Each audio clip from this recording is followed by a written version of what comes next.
That is how it starts. Not with a prince, not with a fox, but with a drawing.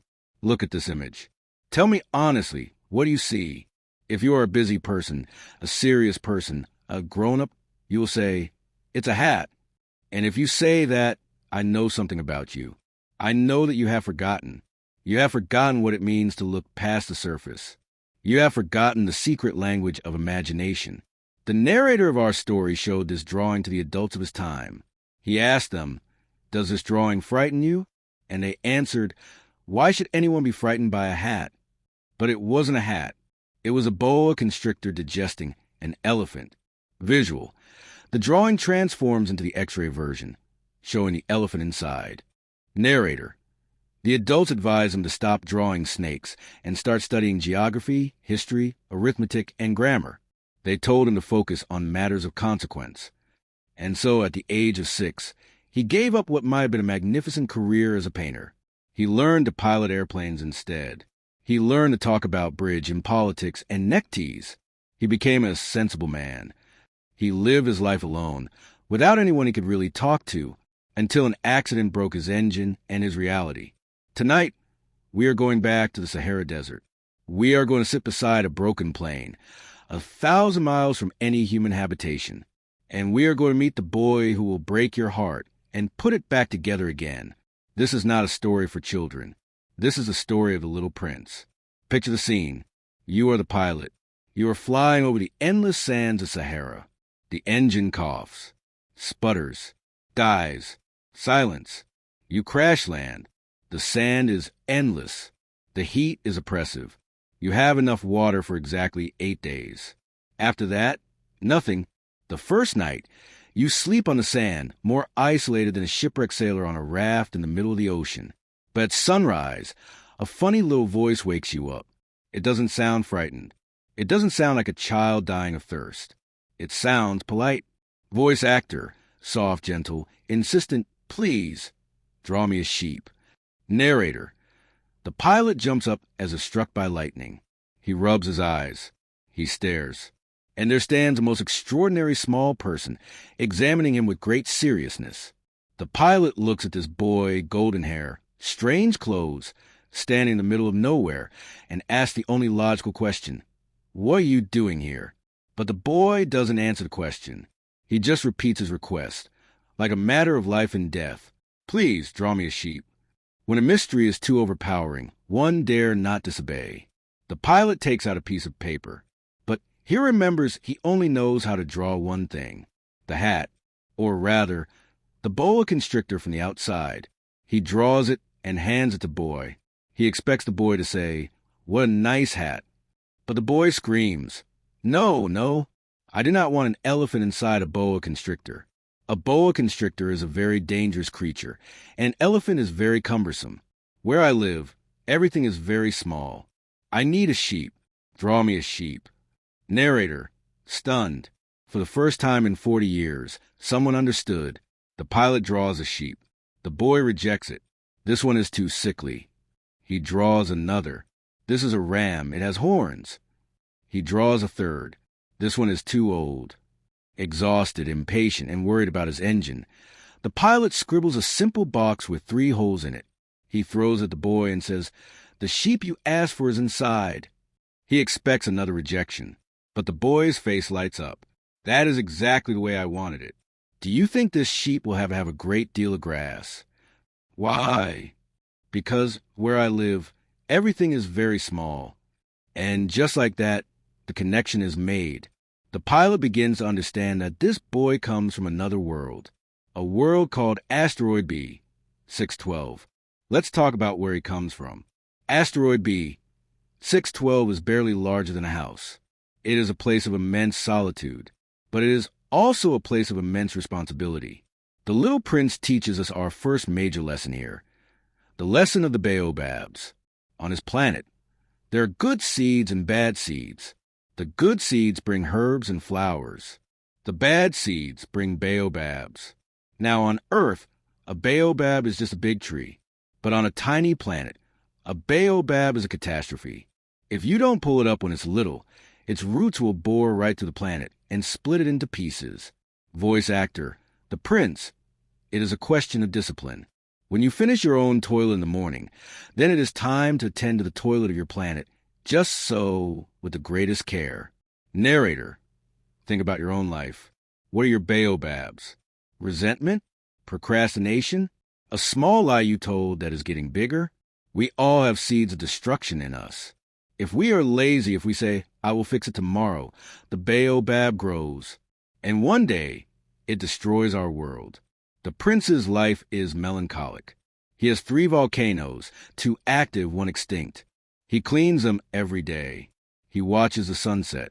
Because his planet is so small, if he wants to see a sunset, he just has to move his chair a few steps. One day, he watched the sunset 44 times. You know, he tells the pilot, one loves the sunset when one is so sad. Were you so sad then? Asked the pilot. On the day of the 44 sunsets. But the prince does not answer. He is lonely until the flower arrives. Narrator, this is the heart of the story. This is why he left. A seed, blown from who knows where, lands on his planet. It doesn't look like the other weeds. It stops growing and begins to prepare a flower. The prince watches the bud for days. She shelters herself in her green chamber. She chooses her colors with care. She dresses herself slowly. She wants to appear in the full radiance of her beauty. And then, one morning, exactly at sunrise, she shows herself. She is breathtaking. And she is difficult. Voice actor, the rose, haughty and delicate. Ah, I am scarcely awake. I beg that you will excuse me. My petals are still all disarranged. Narrator, the prince cannot contain his admiration. How beautiful you are! Am I not? The flower replies gently. And I was born at the same moment as the sun. The prince realizes she is not very modest, but she is so moving and exciting. Soon, she begins to torment him. She claims she is terrified of tigers. There are no tigers on my planet, the prince says. And anyway, tigers do not eat grass. I am not a grass, the flower replies sweetly. I am not afraid of tigers, but I have a horror of drafts. I suppose you wouldn't have a screen for me. Narrator, a screen, a glass globe, constant attention, constant complaints. She coughs to make him feel guilty. She plays on his kindness. The prince serves her. He waters her. He protects her. But slowly, his love turns to doubt. He takes her words too seriously, and he becomes very unhappy. He doesn't understand that this is a game. He doesn't understand that her demands are her way of saying, love me. He feels enslaved. So he decides to run away. The morning of his departure, he puts his planet in perfect order. He cleans the volcanoes. He pulls the last Baobabs. He feels like he is going to cry. He goes to the flower to say goodbye. He expects her to yell. He expects her to complain about the draft. But she is quiet. I have been silly, she says to him at last. I ask your forgiveness. Try to be happy. The prince is surprised by the absence of reproaches. He stands there, glass globe in hand, confused. Voice actor, the rose, of course I love you. It is my fault that you have not known it all the while. That is of no importance. But you've been just as foolish as I. Try to be happy. Let the glass globe be. I don't want it anymore. But the wind... My cold is not so bad. I am a flower. The night air will do me good. Narrator. She forces him to leave quickly because she is proud. She doesn't want him to see her cry. And the prince leaves. Later, looking back, he says the most painful words in the book. I did not know how to understand anything. I ought to have judged her by her deeds and not by her words. She cast her fragrance and her radiance over me. I ought never to have run away from her. I ought to have guessed all the affection that lay behind her poor little stratagems. Flowers are so inconsistent, but I was too young to know how to love her. I was too young to know how to love her. Keep that sentence in your mind. It is the ghost that haunts the rest of his journey.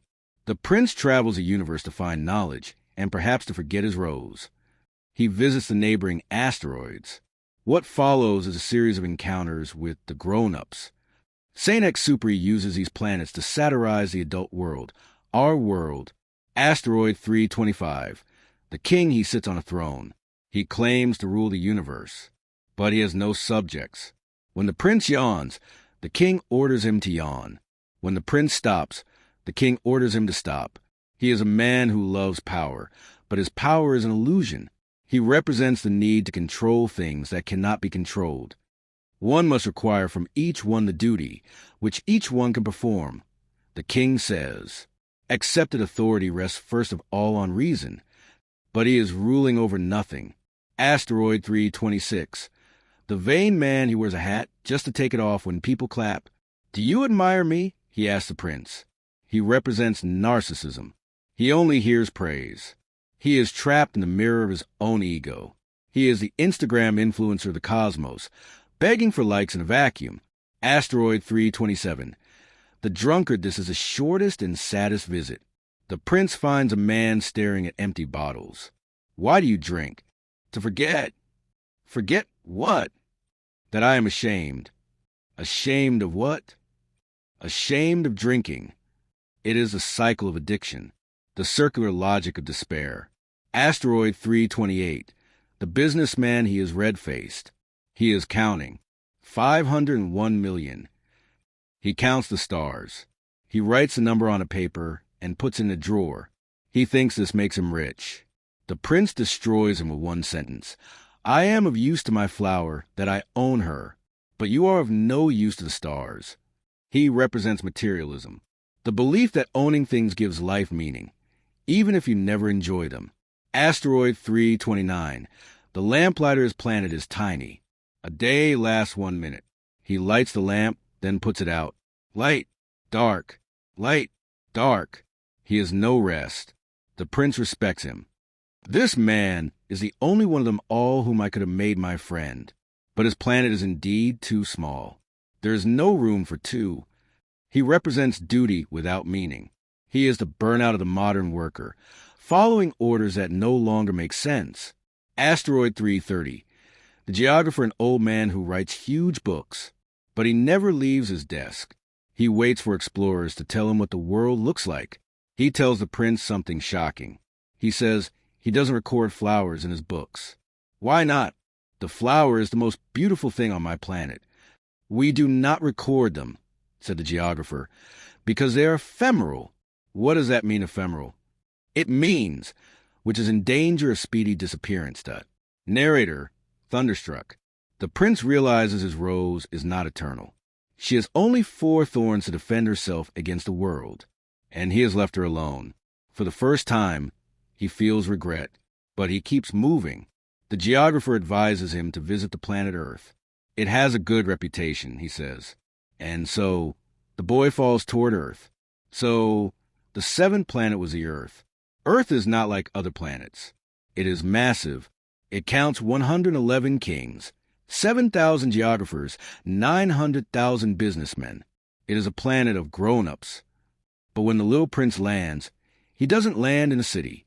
He lands in the African desert. He is surprised. He sees no people. He fears he has landed on the wrong planet.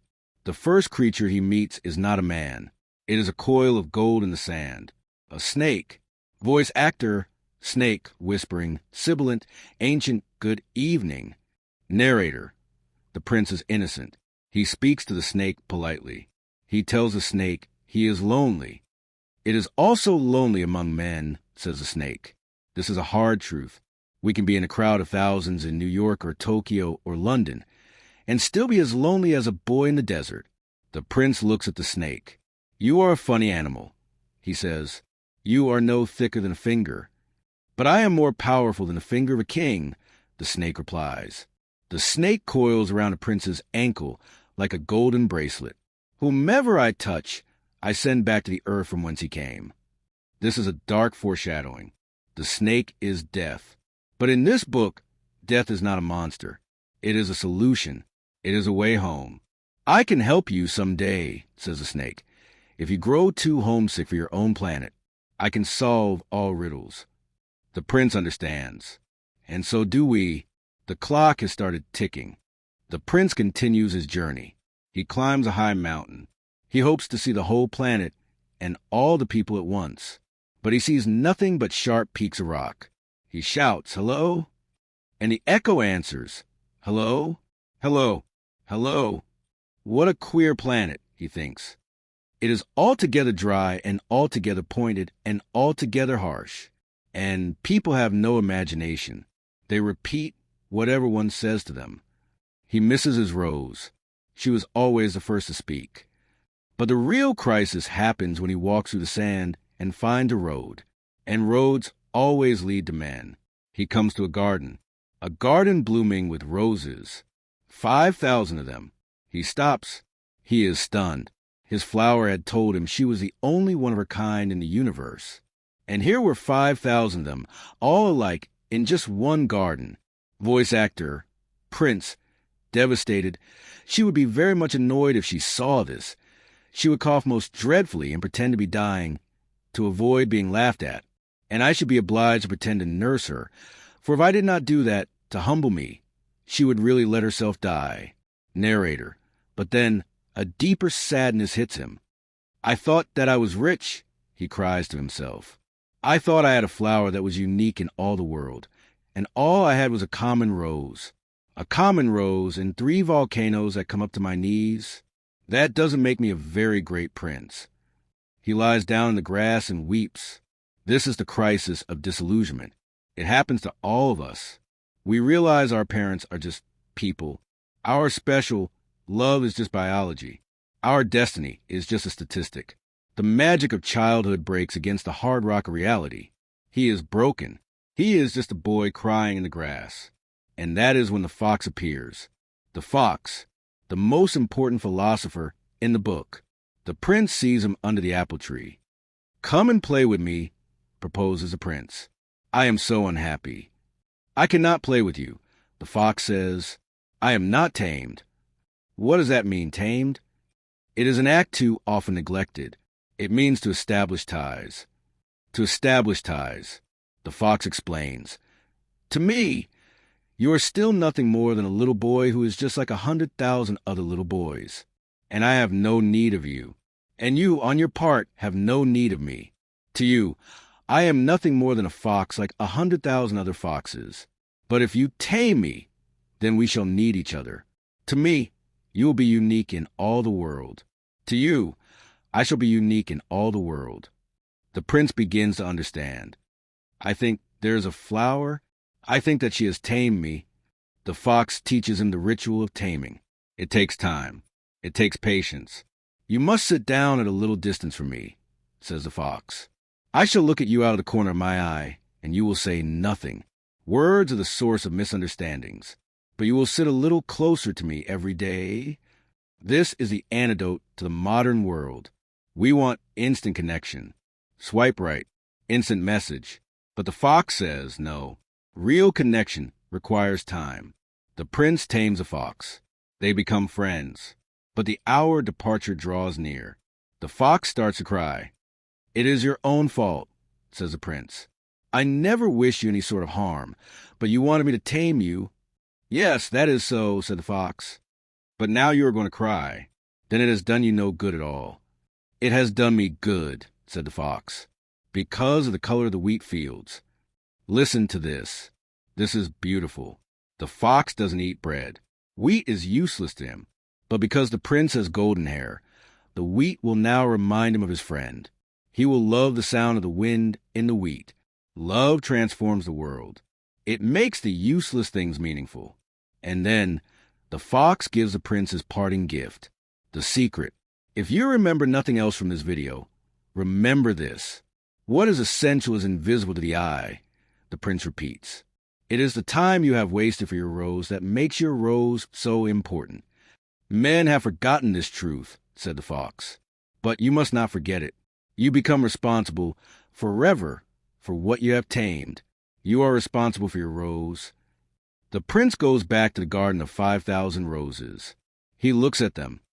You are not at all like my rose, he tells them. You are beautiful, but you are empty. One could not die for you. To an ordinary passerby, my rose is just like you. But in herself alone, she is more important than all the hundreds of you other roses. Because it is she that I have watered, because it is she that I have listened to. Because she is M.Y. Rose. He has solved the crisis.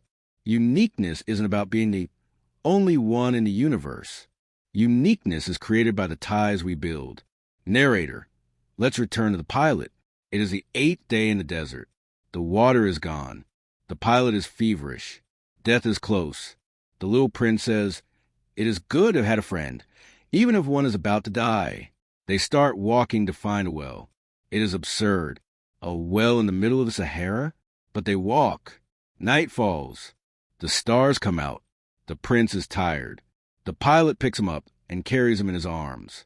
The pilot looks at the pale face of the sleeping boy in the moonlight, and he thinks, what moves me so deeply about this little sleeping prince is his loyalty to a flower. The image of a rose that shines through his whole be like the flame of a lamp, even when he is asleep. And then the prince murmurs, "The stars are beautiful because of a flower that cannot be seen." And later, what makes the desert beautiful is that somewhere hides a well. Narrator, this is the spiritual climax of the pilot. He realizes that the water they're looking for is not just H2O. It is meaning. At daybreak, they find a well. It is not a Sahara hole. It is a village well, deep with a pulley and a bucket. The pilot hoists the bucket. The water is heavy. He raises it to the prince's lips.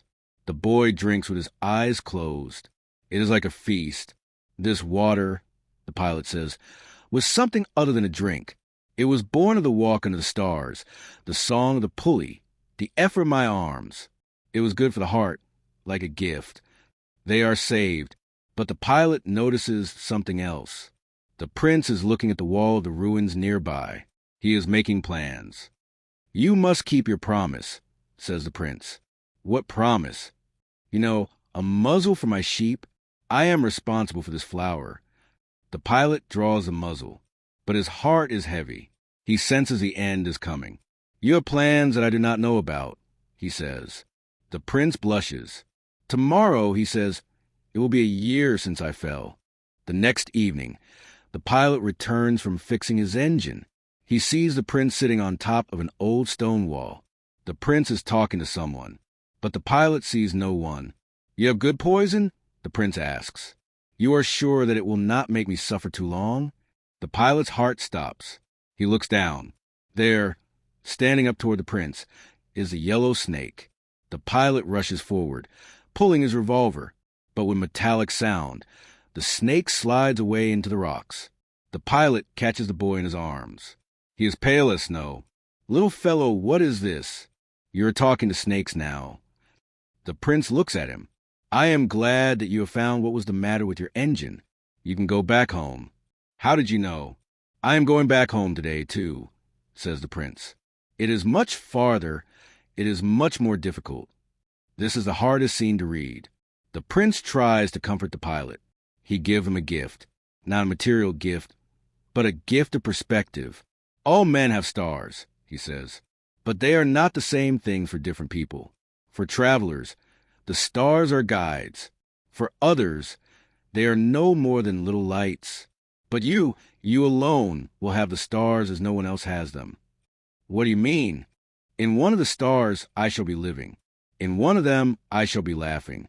And so it will be as if all the stars were laughing when you look at the sky at night. Only you will have stars that can laugh." And he laughs again, but then he becomes serious. "Tonight do not come. It will look as if I were suffering. It will look a little as if I were dying. It is like that. Do not come to see that. It is not worth the trouble." "I will not leave you," says the pilot. The prince is worried. "The snake, he is malicious. He might bite you just for fun." Night falls. The prince walks alone. The pilot follows him. The prince walks fast. "There it is," he says. "Let me go on by myself." He sits down because he is afraid. "You know, my flower, I am responsible for her. And she is so weak. She has only 4 thorns to defend herself against the world." He stands up. He takes a step. The pilot cannot move. There is nothing but a flash of yellow close to the prince's ankle. He remains motionless for an instant. He does not cry out. He falls as gently as a tree falls. There is not even any sound because of the sand. 6 years have passed. The pilot made it back. He has never told this story to anyone. The grown-ups see him and they say, "Ah, he is sad." But he is looking at the stars. And he hears them laughing like 500 million little bells. But there is one problem. The muzzle he drew for the sheep, he forgot to draw the leather strap. The sheep might not be able to wear it. So the pilot worries, has the sheep eaten the flour? Or has she? Is the flour safe? Sometimes he says to himself, surely not. The little prince shuts his flour under her glass globe every night, and then he is happy. But sometimes he thinks, one bites one's lip and it is all over, and the bells turn into tears. Narrator, this is a great mystery. For you who also love the little prince, and for me, nothing in the universe can be the same as somewhere we do not know where a sheep that we never saw has, yes or no, eaten a rose. Look up at the sky. Ask yourself, is it yes or no? And you will see how everything changes. And no grown-up will ever understand that this is a matter of so much importance. Narrator, we have reached the end of our journey across the stars. The pilot is back in his world, and we are back in ours. But before you go, I want to leave you with a mystery that Saint-Exupéry left us. It is a test of the heart. Here is my question for you in the comments. Look at the world around you. Look at the sky. And ask yourself, has the sheep eaten the flour, yes or no? If you say yes, the whole universe is a tragedy. If you say no, the universe is full of hope. Type yes or no in the comment below and tell me why. Let's see how many of us are dreamers and how many are realists. And finally, the fox taught us that taming takes time and that we become responsible for what we have tamed.